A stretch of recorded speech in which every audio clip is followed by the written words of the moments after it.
Hey, welcome back to the shop. I'm Chris. This is Show Me Repair, or welcome back to Show Me Repair. I'm Chris.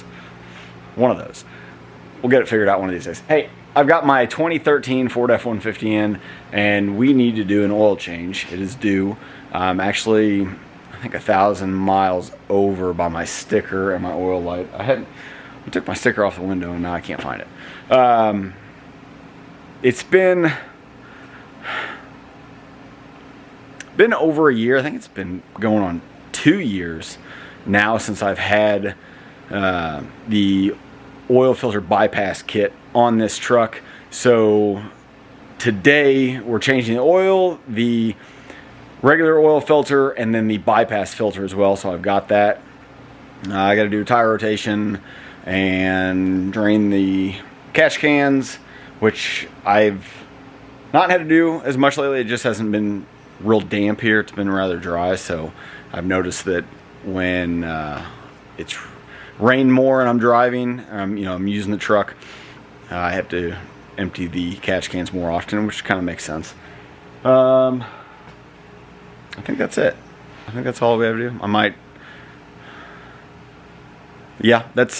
think that's all, everything needs to be done. If I find something else needs to be done, I'll do it. But let's get started. Throw it up on the lift and then drain the oil, and yeah, we'll just get started.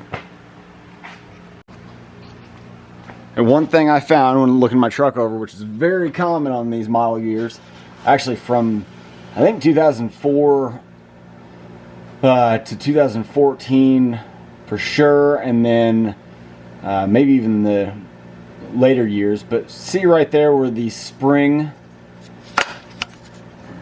is starting to rust. For some reason, this spot, right when it comes over this lip, is known to rust, and then eventually the spring will break. And I've noticed right now that I feel like this gap right here, it could just be that because it's swollen, this gap is smaller here than the other side. And I think it's probably just because it's swollen, but I always keep an eye on that, just because it's known. Let's keep going and rotate the tires.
Almost messed up. I was draining the oil and then remembered that I need to take the sample from the dipstick tube. I mean, you don't have to. You don't have this kit, no big deal. But I have the kit to basically go down the dipstick tube hole, and the reason behind that is to get oil that's suspended and not stuff that's sitting on the bottom while it's draining. So let's pull the dipstick, judge the length. Hang it, hurt my glove. You know what I forgot to get? Mileage too. I'm all over the place. I am all over the place. You guys need to keep me straight now. Too much stuff. I need to go to work on my rental house.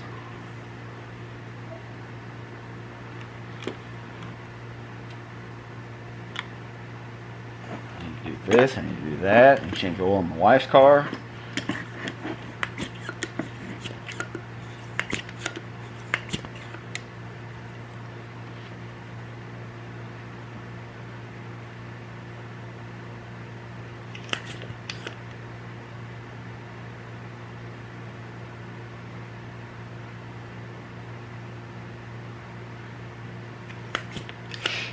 You want to wait the whole time and watch it fill, or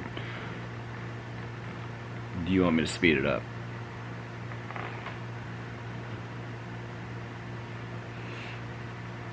You guys are awfully quiet.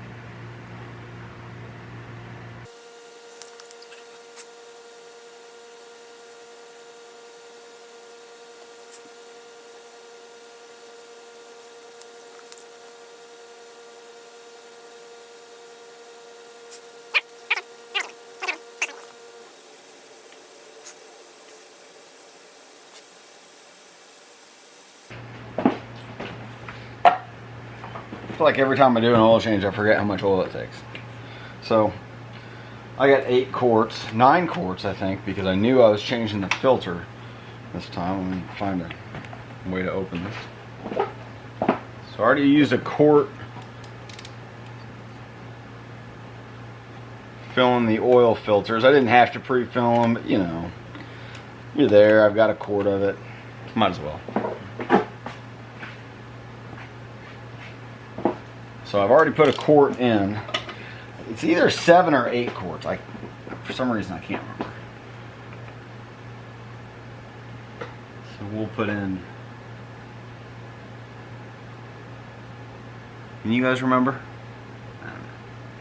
I'll put in 7 and go from there. Because that's a quart over what the factory fill is. This time around, well, I think last time I used this as well, the 100% synthetic Signature Series oil from AMSOIL. I figured I might as well go with the best. Maybe it can help with the dilution of the fuel. Also, I have 2 used high pressure pumps. I'm going to swap it out, and we'll see if that changes the the fuel dilution at all. So I'll send a sample of this so it won't tell us anything in this video. We'll read the sample. Next oil change, we'll know, since we're documenting it on here, making a video about it, we'll know we changed the high pressure pump now, and I'll show you while I do it. And then we'll test next oil change to see if it changed anything. I'm not expecting it to, but it'd be neat to see. Maybe I've had a leaky high pressure pump this whole time.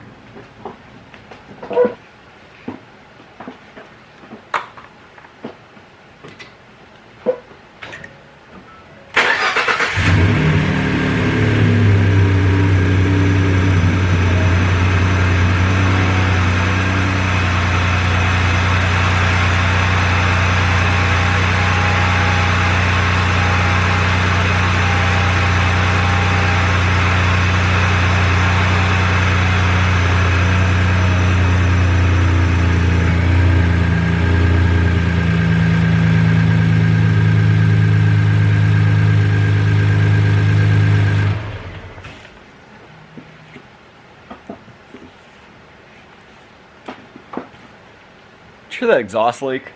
You can kind of hear it. Well, you may not have been able to hear it. It's coming from the, if I remember, the passenger side. I have a stud broken on the passenger side exhaust manifold, and I've got those new style BD diesel manifolds, but I've been kicking around getting turbos, and I really don't want to put the manifolds on and do extra work. Because it's really not horrible yet. Also, I've also got a leak from the coolant lines that run to the turbos and the oil lines now. So I really need to start figuring out what I want to do and saving up money. But if you guys would maybe share this video, that might help me a little bit. And I know I always say I'm trying to upload more, and I get busy, but I really need to start doing it. And I think I'm going to try to, if I can consistently do a video every week would be cool, if not every 2 weeks. And then we start doing like a members thing for the channel, and we could do special videos for that and other stuff, maybe t-shirts or something, or something cool like that. I'd love to do something like that.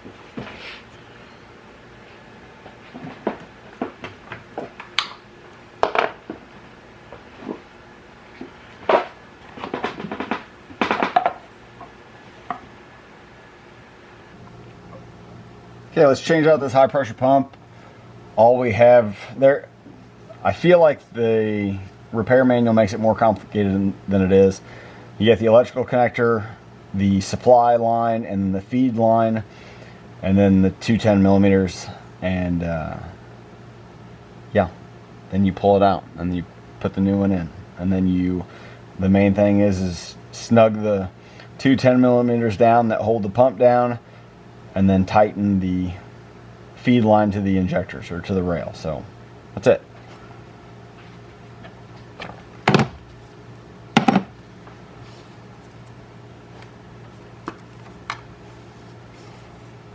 This is a little weird. It's got a tab there that keeps it from going down. It's probably going to spring it. Then let's get this out of the way.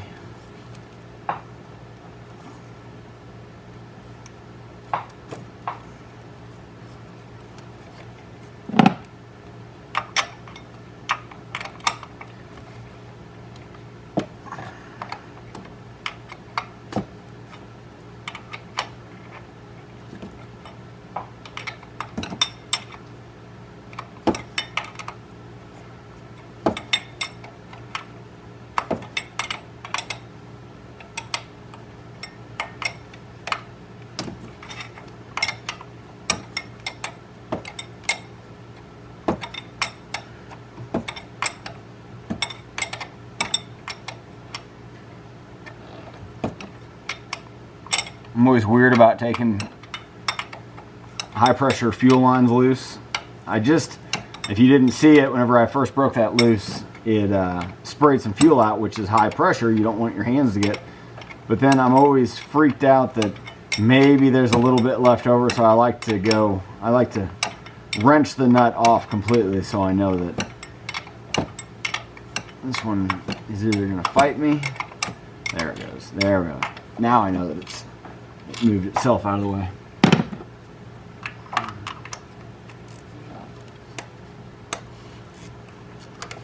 Then with these 10s, you want to walk them up little by little, because that pump is being pushed on by the spring.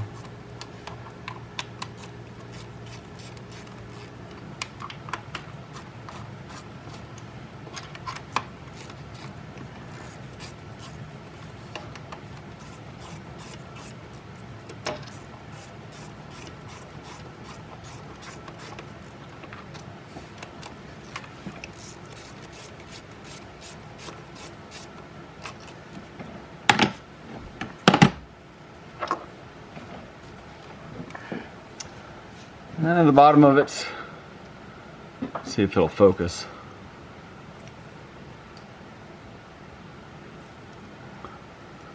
It's pretty clean, so maybe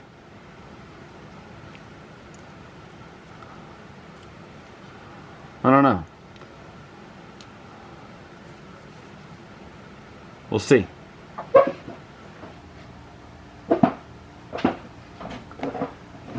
This pump is actually off of a 2017 Expedition. So the mounting for it is just a hair different.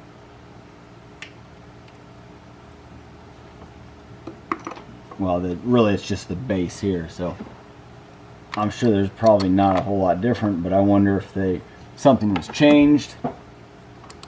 I don't know. Who knows?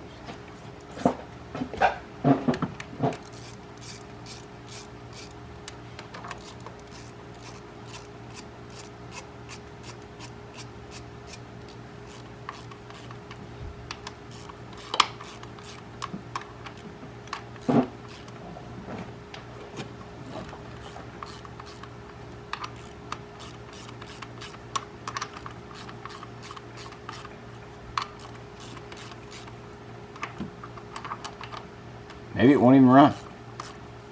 The part number, everything about the part number is the same, and the pump looks pretty much the same. The last two digits are the only difference from one pump to the other.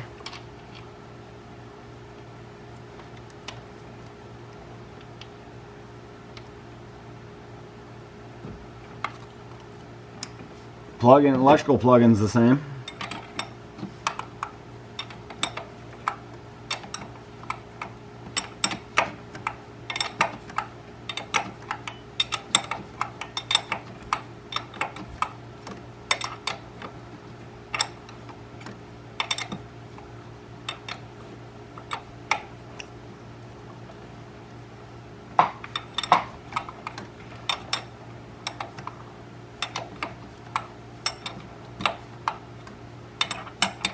Maybe I should grab a stubby wrench, but I'm this far along.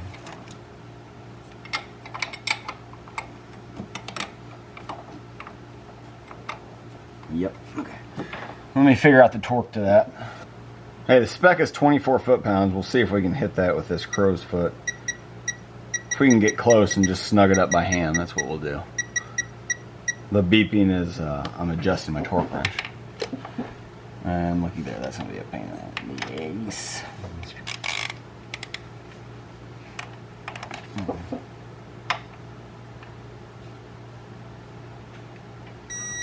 There we are. 25. Okay.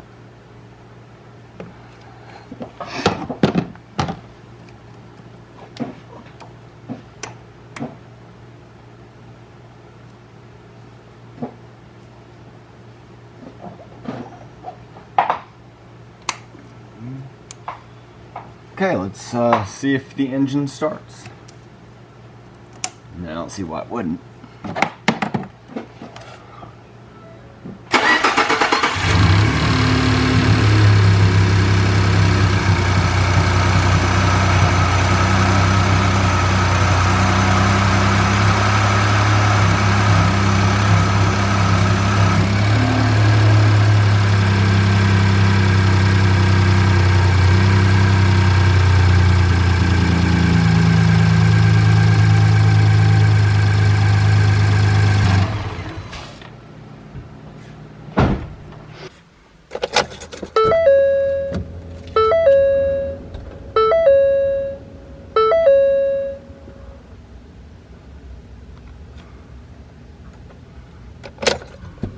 Okay, hopefully you guys can hear me all right.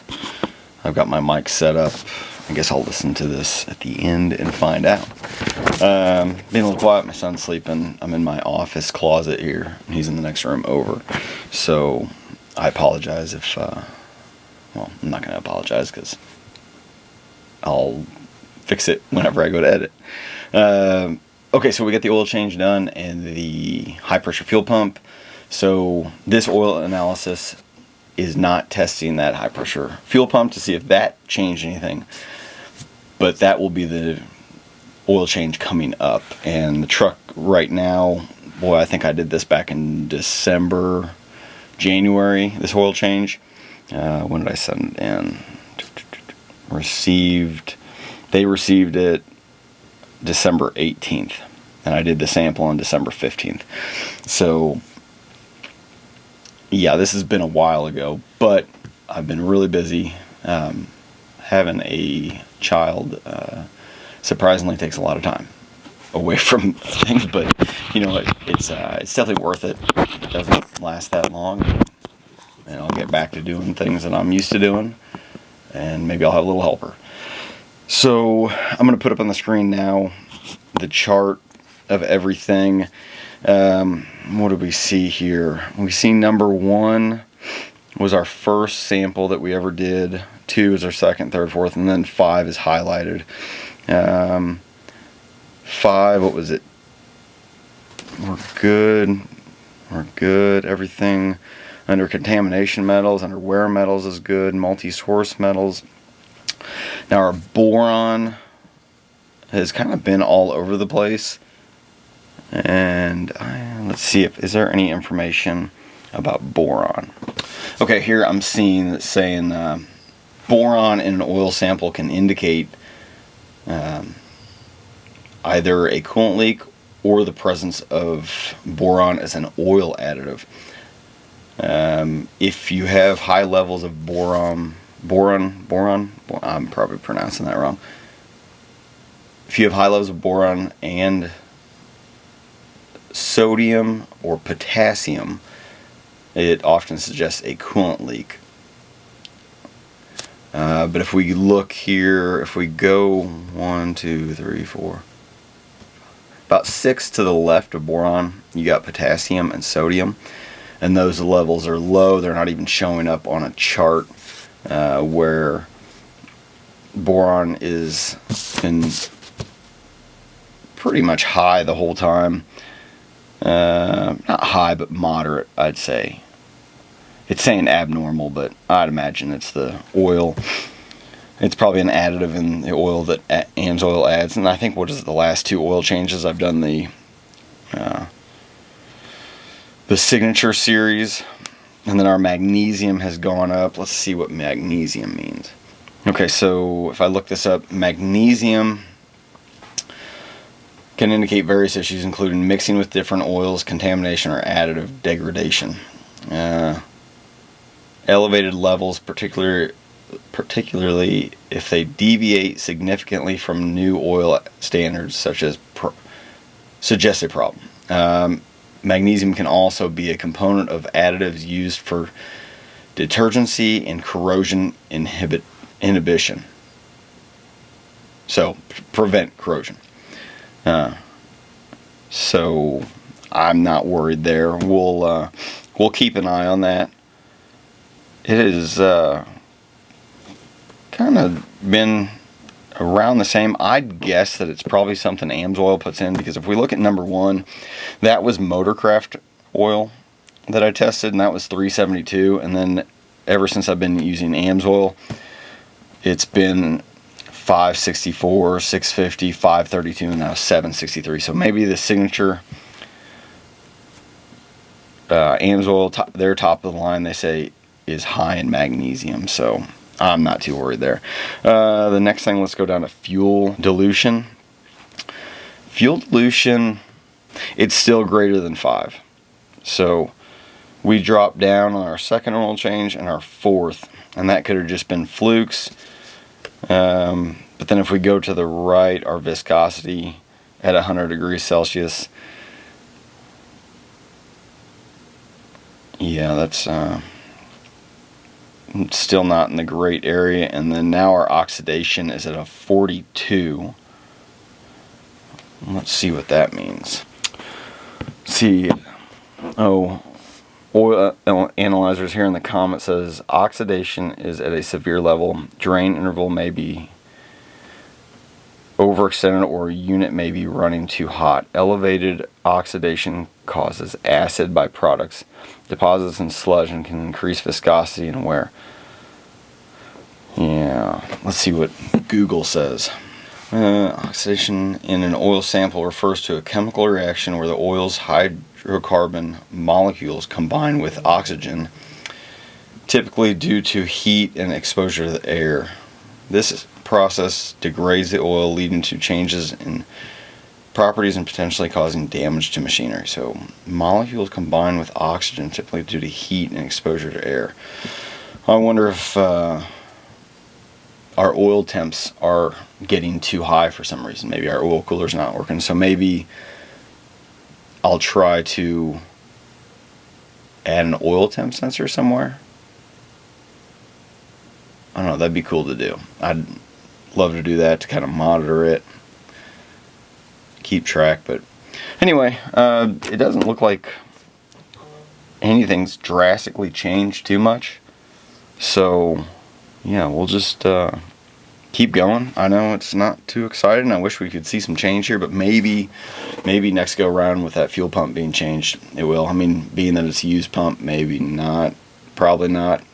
I'm not getting my hopes up, but it would be cool to see a change. That way we know that was an issue. This all along could then be helping somebody else that owns one of these trucks with a similar issue. But from that, I guess that's it. So I appreciate everybody watching. If you got any questions or comments, shoot me something down in the comments, or my email is down in the description. Yeah, not a whole lot else. It's kind of a boring video. Sorry. Okay, I'll see you in the next one. Thanks a lot for watching. See you later.